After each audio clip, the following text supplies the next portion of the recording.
Hello and welcome to the show. Today I'm not in the booth, so expect to hear some noises bleeding in from the background.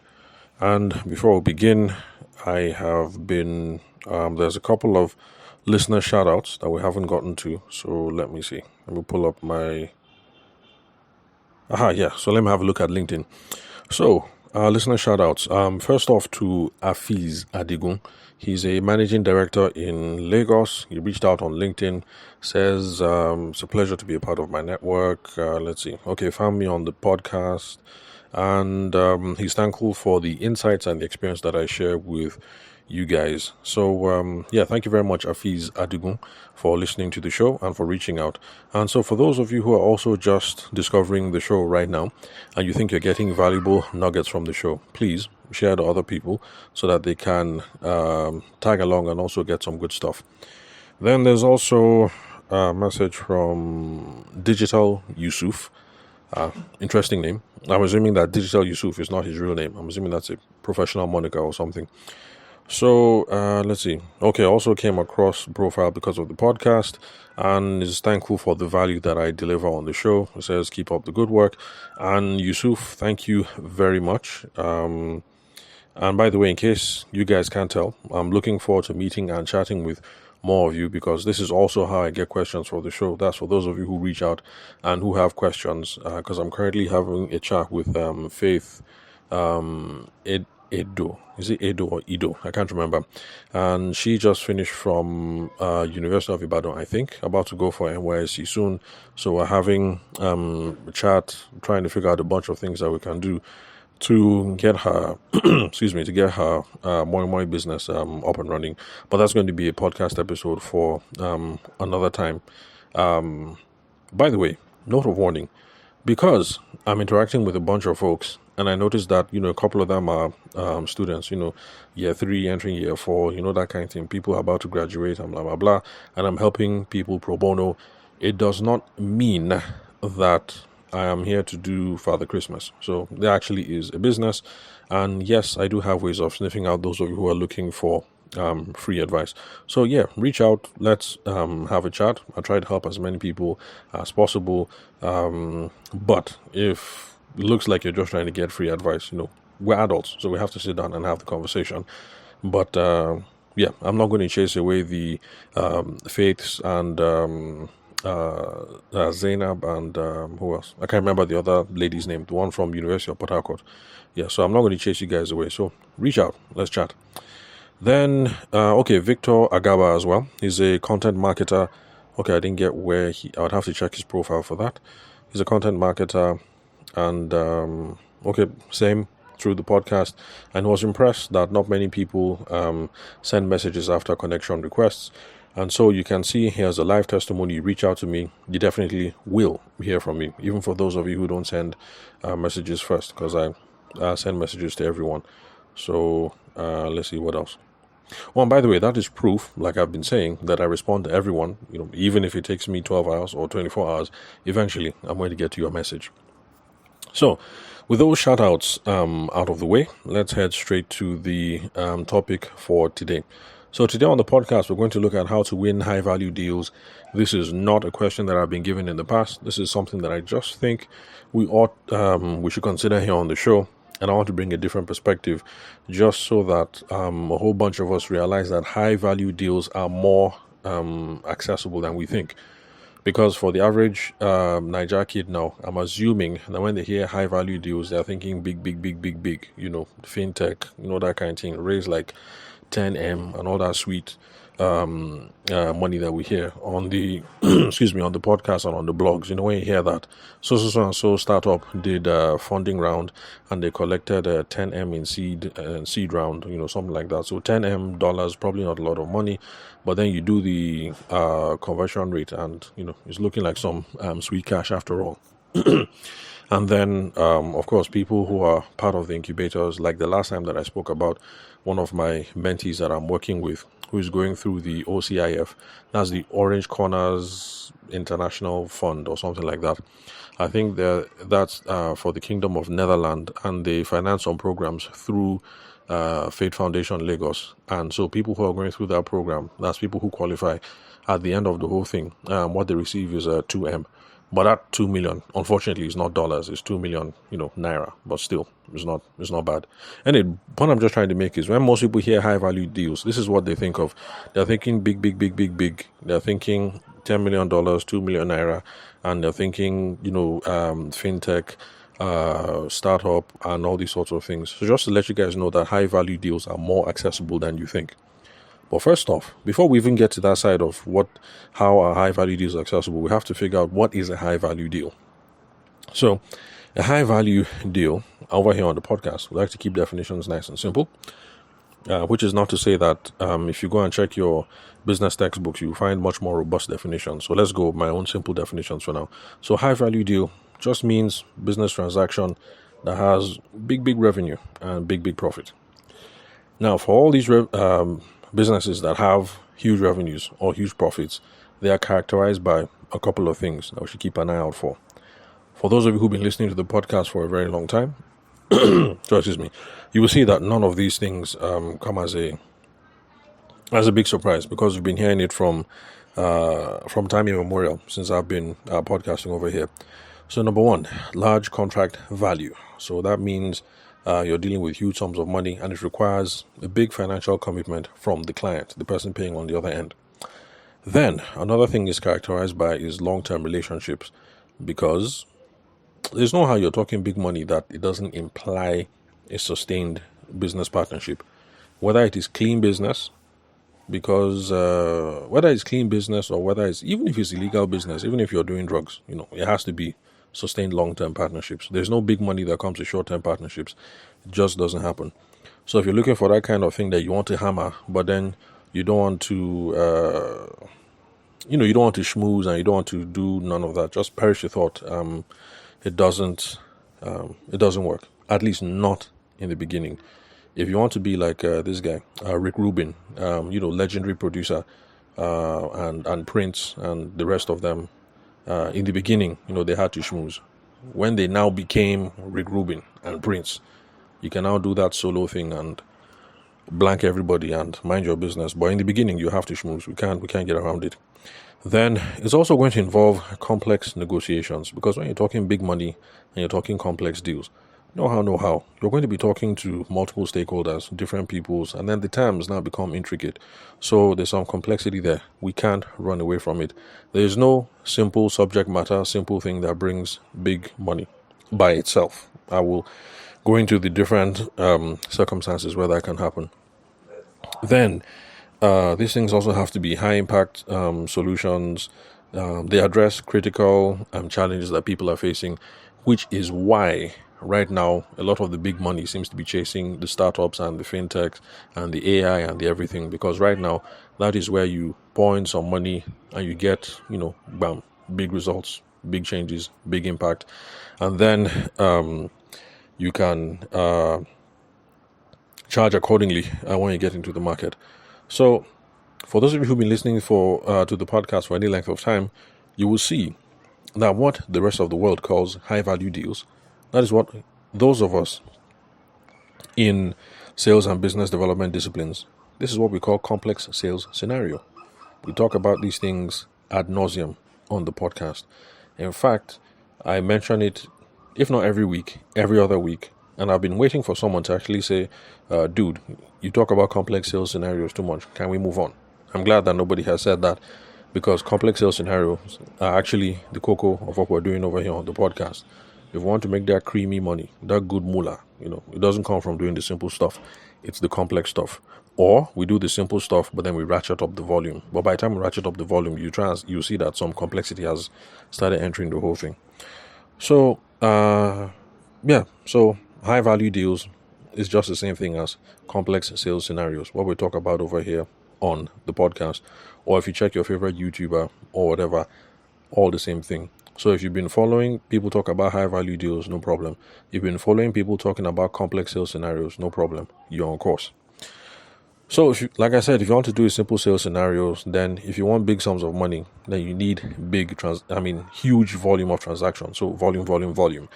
So if you're doing Egusi, That's my favorite example to give on the podcast because it's relatable.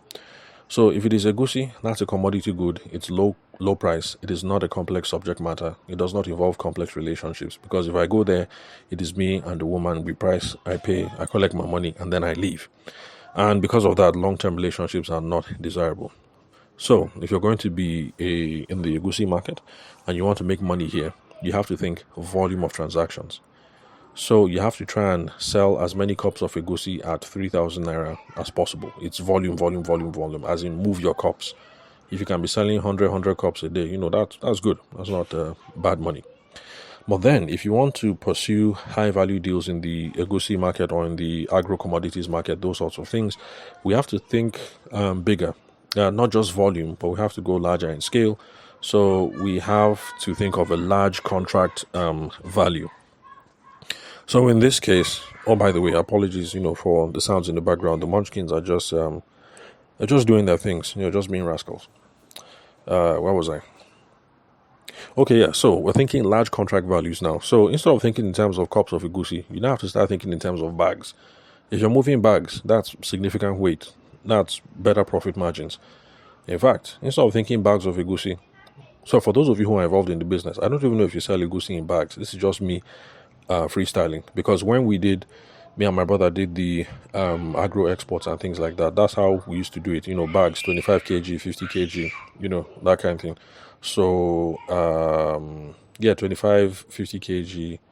I think 50 kg was the largest bag we did. That was for soy and charcoal and things like that. But I'm not sure how you people transport egusi. But what I'm just saying is, instead of thinking in cups, now start thinking in bags. And if you're thinking in bags, if you're thinking in bags to sell to multiple traders or retailers, then you can even think in truckloads. The larger the scale, the better. Then, of course, once you start going up like this, instead of thinking 1 cup of egusi or a dozen cups a day, you're thinking, how can I move bags of egusi in this local government, or trucks of egusi in this municipality in Abuja, or in this LGA in Lagos, or this senatorial district in the east.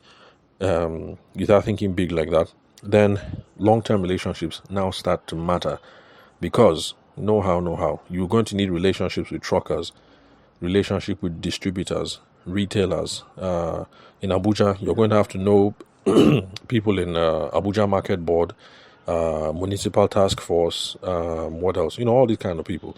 So you're going to need to know all these people. You're going to have long-term relationships with them. And you're going to need you're going to need their number on speed dial, to move this relationship forward.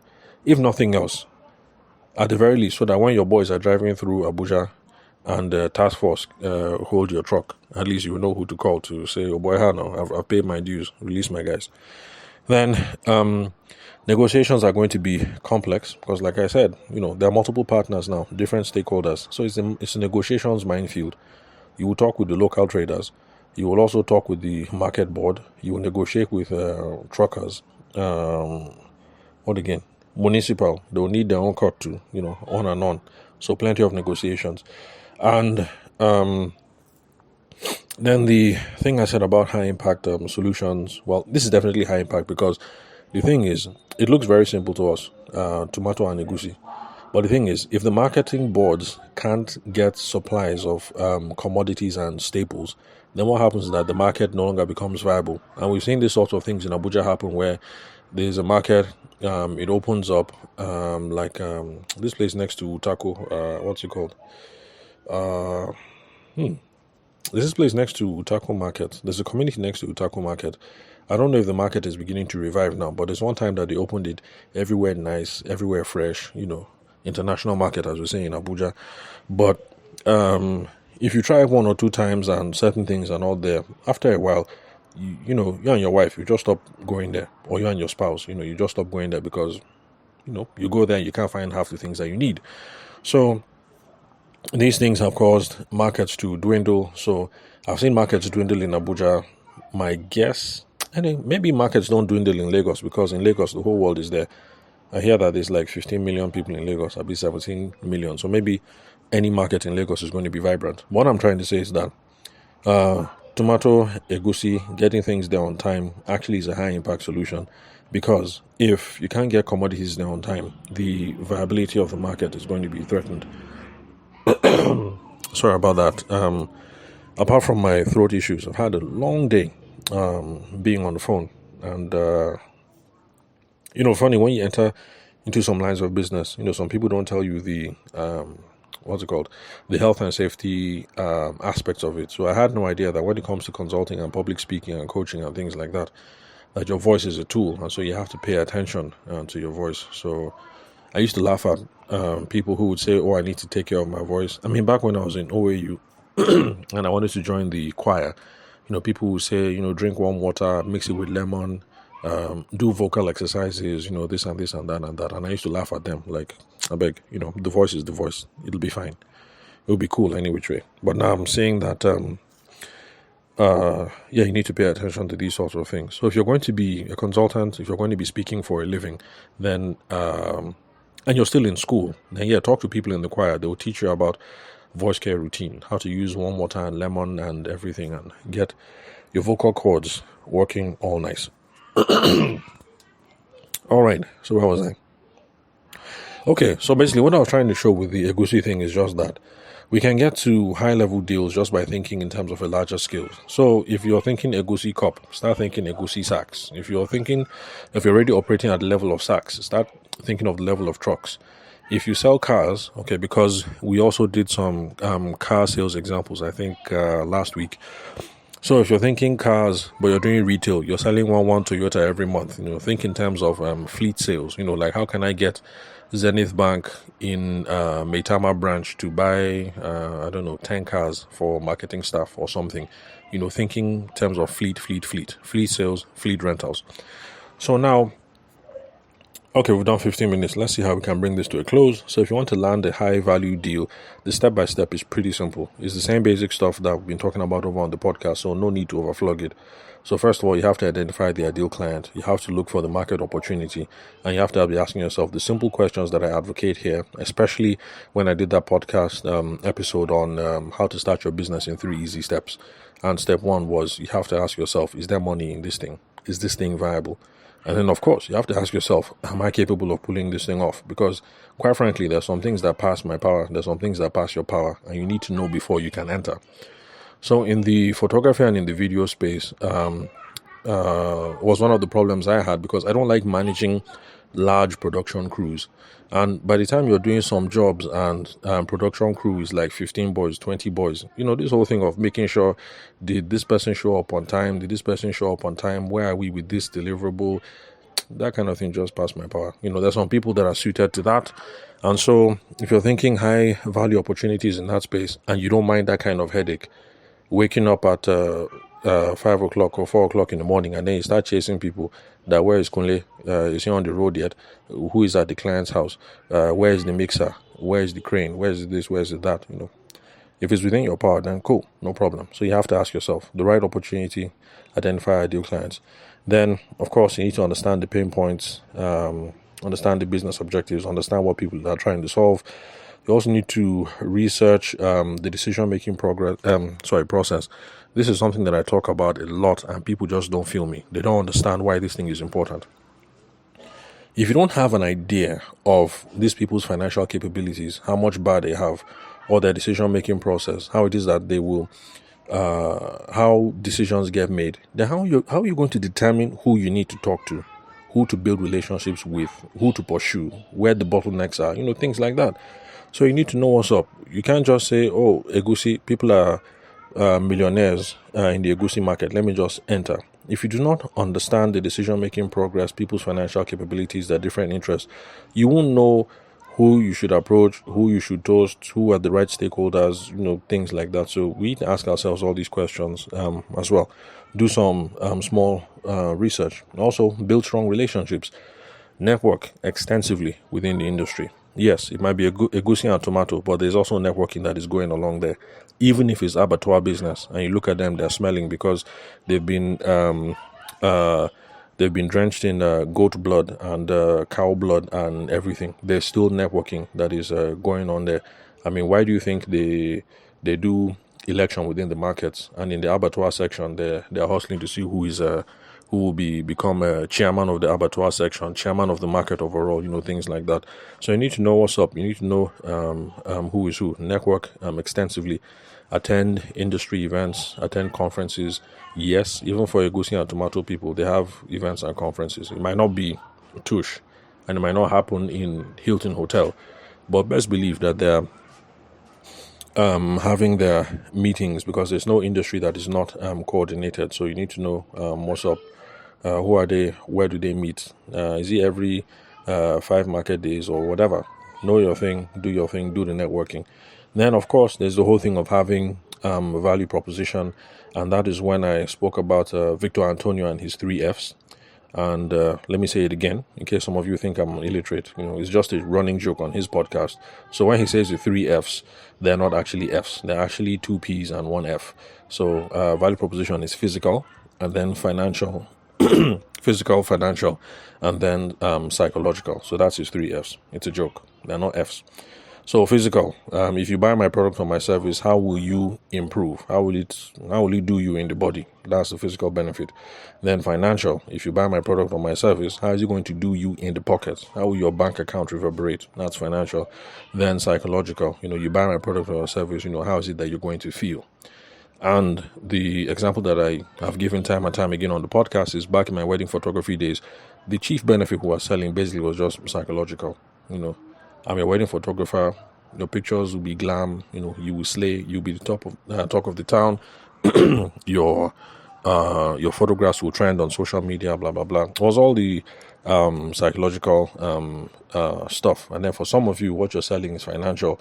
Buy my product or my service, and you will triple your revenue, or you will save costs by 50%. If you save costs by 50%, then your margins will double. That whole thing. And then physical, the one that I mentioned, I think maybe 2 or 3 weeks ago, that I had another sales trainer talk about, and that was on I think it was erectile dysfunction. Yes. So if your husband having erectile dysfunction, take this, use it, no erectile dysfunction again, and I guarantee you that in 3 months you'll be pregnant with twins. So so that one, physical. Okay, it's not just physical, there's also some psychological benefit there. So those are the 3 Fs for drafting a compelling value proposition. Again, the fellow's name is Victor Antonio, so check out his podcast. Real nice as well. Then, of course, you also need to learn how to master the sales process. That involves building a team, because at a certain level, selling is a team sport. You can't do solo all the way.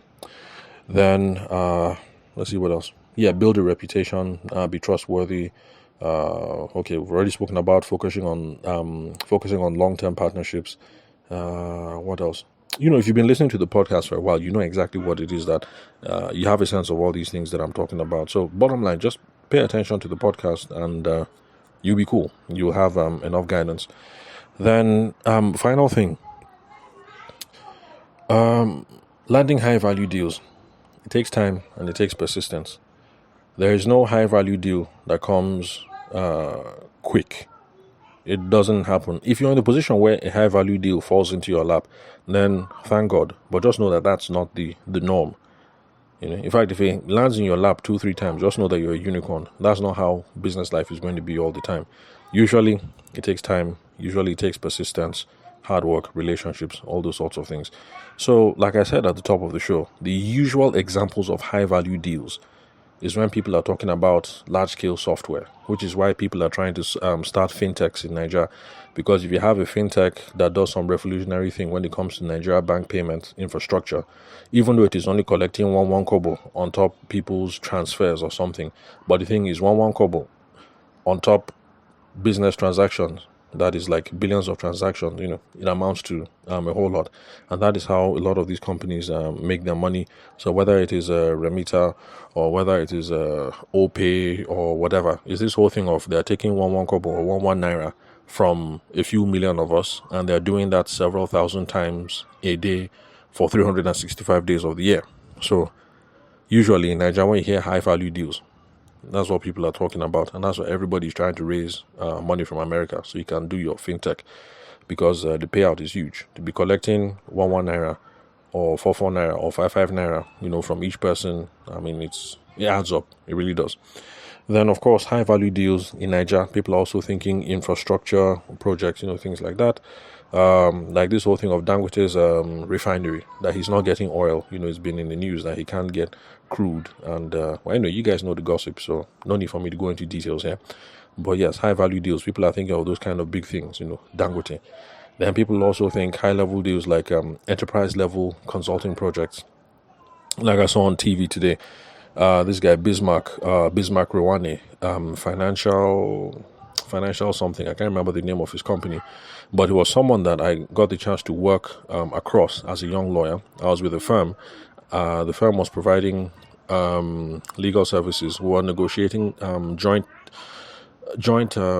negotiating heads of agreements between Shell, one other company, and some Italian company. And so Bismarck Rwane was there, and he was providing consulting services from the financial end. And one thing I remembered was when I got there for the meeting, when we left and Oga picked up the check, my Oga picked up the check. So as we're leaving, we're just talking about his plans, because he was a youngish man at the time. I don't know. My guess is maybe he was in his 40s. So talking about what I was going to do with the money and things like that. I was impressed with the whole thing, and so he tried to give me some perspective. He spoke about how the cut that he made from that was 7.5 M, and back then 7.5 million was good money.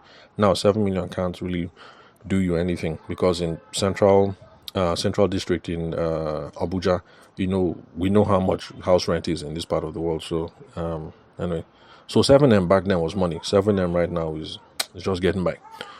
So I was surprised that he collected 7.5. And he was like, that young man, you don't know anything. That how much do you think Bismarck is collecting?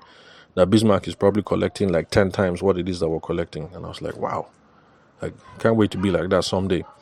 When I'm called in and I sit at the table and I give my sage business advice and I help you package the deal and everything. And by the time I'm leaving there, I'm leaving with multiples of millions. So, so in this part of the world where you hear high value deals, those are the sorts of things that we think about. Large scale software, infrastructure projects, or high level consulting. So that's what most people think about. But I'm just recording this podcast episode to let you know that even if your industry is Egusi or tissue paper, you can get high value deals as well. If you are in that big consultant space, that's good. If you have that oil refinery money, it's cool. If you can do that startup thing, is also good as well. But even if you're at the Egusi level, at the tissue paper level, it's fine. You can still do it. Because the thing is, if you're selling tissue paper to the roadside malam, that's a low value deal. But if you're able to put in the work, build the relationships, up your game, and you can start supplying tissue paper to Hilton Hotel on a weekly basis, and you get an annual deal, you can see that it's high value. So it's not just a matter of tissue paper. Each one is 250 naira or 400 naira or whatever. So it's not big. It just depends on the level of scale. So wherever it is that you fall in the industry, if you're in the consulting space, all well and good. If you're born into the right family, or you've done the work and you're at the level of road contracts and everything, all well and good. But if you're still at the level of Egusi and tissue paper, all well and good. We go make them. There's a way that we can all hustle it. So that's all for today. Thank you very much, guys, for listening to the show. Please connect with me on WhatsApp. The phone number is 080-6466-2140. The country code is +234. Then connect with me on LinkedIn, like the others have done, the people that I shouted out at the top of the episode. My name is Tavishima Ayede. You can check the link where you're listening to this episode for the correct spelling of my name, so you know who you're searching for when you get on LinkedIn. My email address will be there in case you want to shoot me an email. So thanks for listening to the episode, and I'll catch you guys at the next recording.